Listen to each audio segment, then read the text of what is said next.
بسم الله الرحمن الرحيم. halkan waxaanu maanta isugu nimi magaalada Adha Cadeeye degmada Adha Cadeeye odayaashii iyo waxgaradkii deegaanka in aanu bal indayno mashaariicda Adha Cadeeye ka socota oo horumarinta xagga bilaadanimada xagga bulshada sida biyaha waxbarashada iyo caafimaadka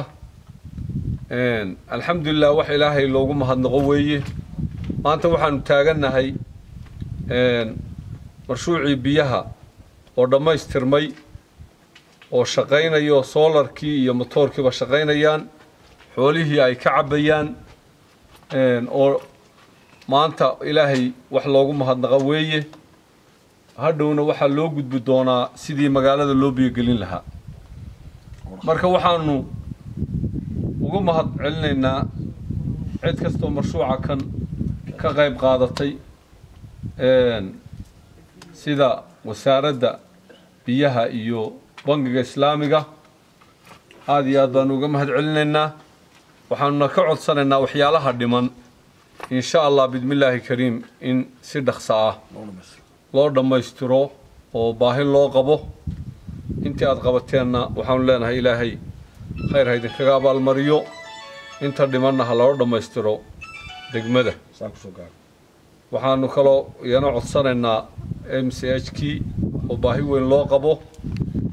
oo dumarkii foolanayay loo qaadayo taraag oo aan halkan lagaga umulin karin sababtuna ay tahay MCH-kii oo qabyo ah oo aan weli la dhamaystirin iyadana in la dhamaystiro ayaanu insha Allah bidmillaahi kariim ka rajaynaynaa hay'adaha ku shaqada leh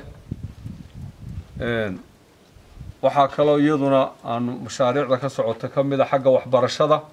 waxaa ku yaala magaalada dugsi hoose iyo mid dhexe iyo mid sare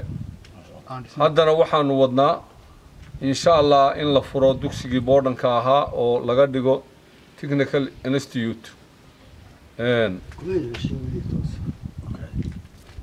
ayaanu iyadana wadnaa haddii ilaahay yidhaahdo waxaa kaloo iyadana qabyo ah iskuulka secondary-ga oo haddeer hal fasal uu dhisan yahay loona baahan yahay sidii loo dhamaystiri lahaa iyagana cid kasta oo deegaanka kan danaynaysa ama dadka u dhashay ahaato ama dadka kale